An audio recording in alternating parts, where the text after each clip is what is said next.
Episode ke-30. Bunga tertembak. Jadi begini kelakuan kamu di belakang aku? Tanya Bunga. Sebuah balok kayu dia pegang. Napasnya memburu karena emosi. Wajahnya yang hitam manis berubah menjadi merah. Mata Bunga nyalang menatap kedua manusia yang sedang berbagi peluh. Setengah meringis, Hamid bangkit lalu berdiri menghadap Bunga. Kamu apa-apaan? Tanya Hamid. Dia balik marah pada Bunga. Kamu yang apa-apaan? Kamu suami aku, kenapa berdua dengan wanita seperti ini? Bunga maju dan menarik Mona hingga terjatuh dari sofa. Aduh, teriak wanita itu. Tangannya memegang tangan Bunga yang sedang menarik rambut Mona. Tak merasa puas karena dihalangi oleh Hamid, Bunga melompat dan menekan Mona yang berbaring dengan menggunakan lutut. Tangan Bunga menarik rambut Mona, lalu membenturkan kepala wanita itu ke lantai. Susah payah Hamid menarik Bunga. Namun wanita itu tak mau mengalah. Dia bahkan menginjak kaki Hamid dan mendorongnya sampai tersungkur. Tunggu giliran kamu, ancam Bunga. Dia menunjuk Hamid. Mona mengambil kesempatan ketika Bunga fokus pada Hamid.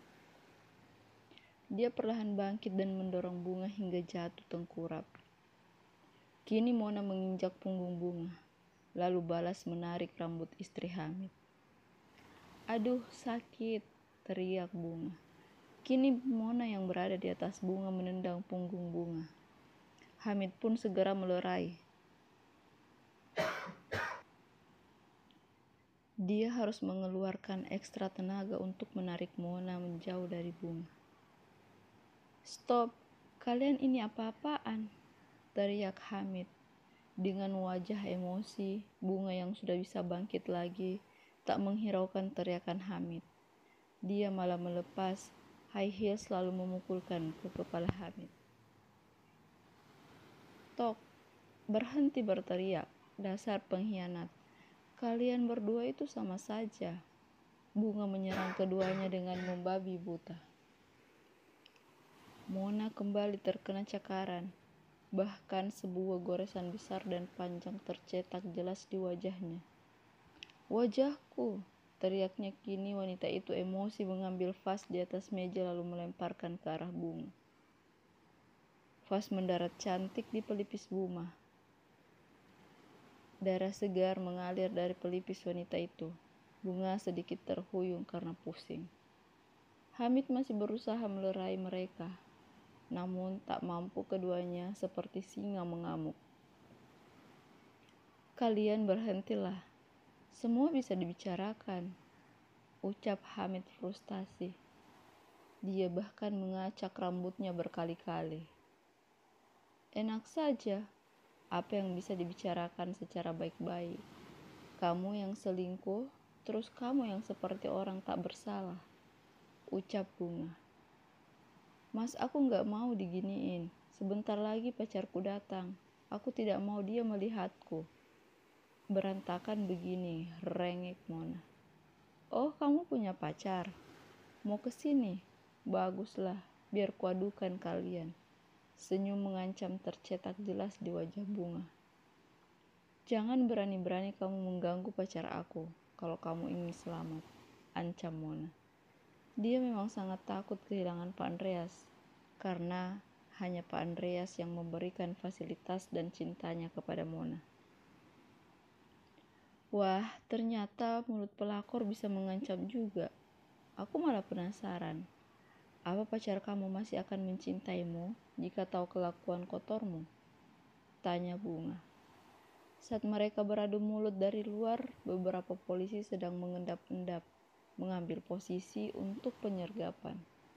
Sesuai aba-aba dari pemimpin penggerebekan, mereka masuk secara bersamaan.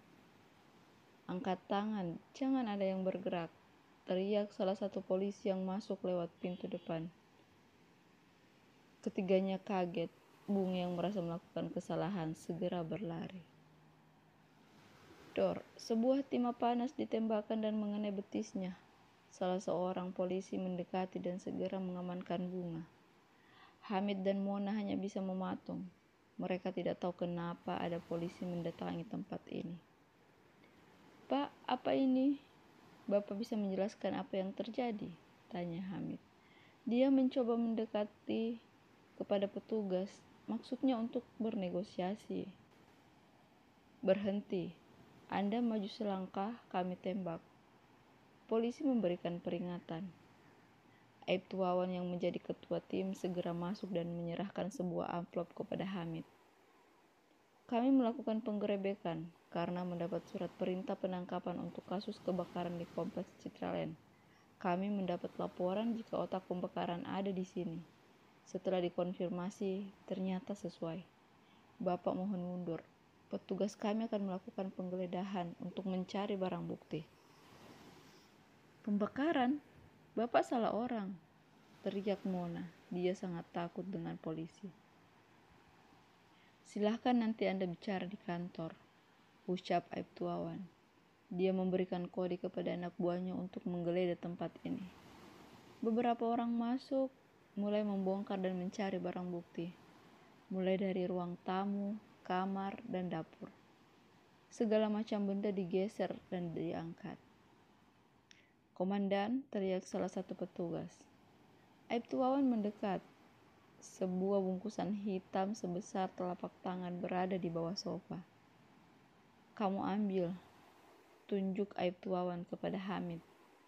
Karena tak merasa bersalah, Hamid segera mengambil benda itu, lalu menyerahkan kepada seorang polisi.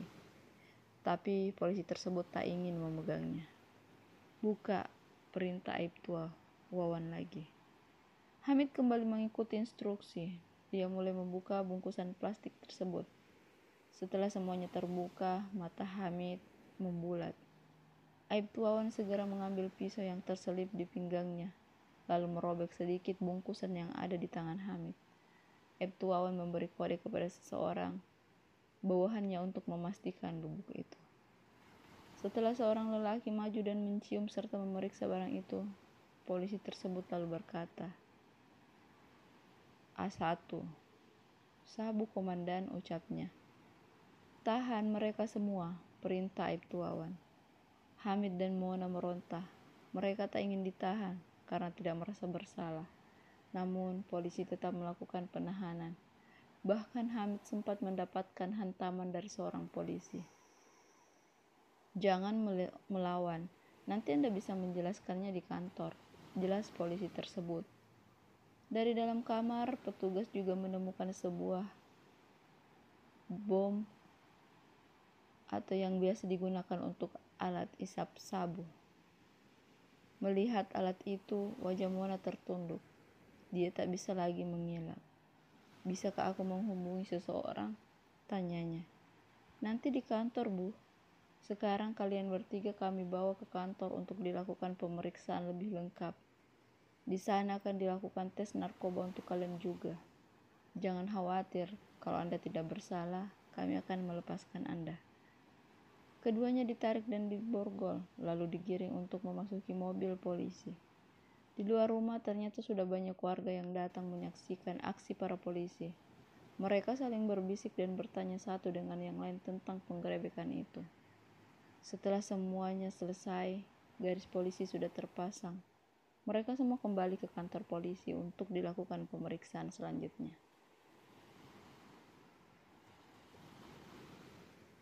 Sebelum lanjut ceritanya, jangan lupa tekan dulu tombol subscribe-nya, like, dan komen juga ya.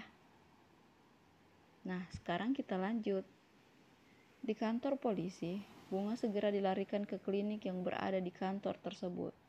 Dia diberi penanganan medis terlebih dahulu karena mengalami luka tembak yang cukup serius. Wajahnya bahkan terlihat pucat akibat kekurangan darah. Hamid dan Mona juga dibawa ke klinik. Bedanya mereka dibawa untuk dilakukan tes urin guna mengetahui apakah ada kandungan metafetamin jenis narkotika golongan 1 Mereka secara bergantian diminta ke kamar mandi untuk menampung urin mereka. Lalu urin tersebut diperiksa. Untuk Mona hasilnya positif. Untuk Hamid terlihat samar.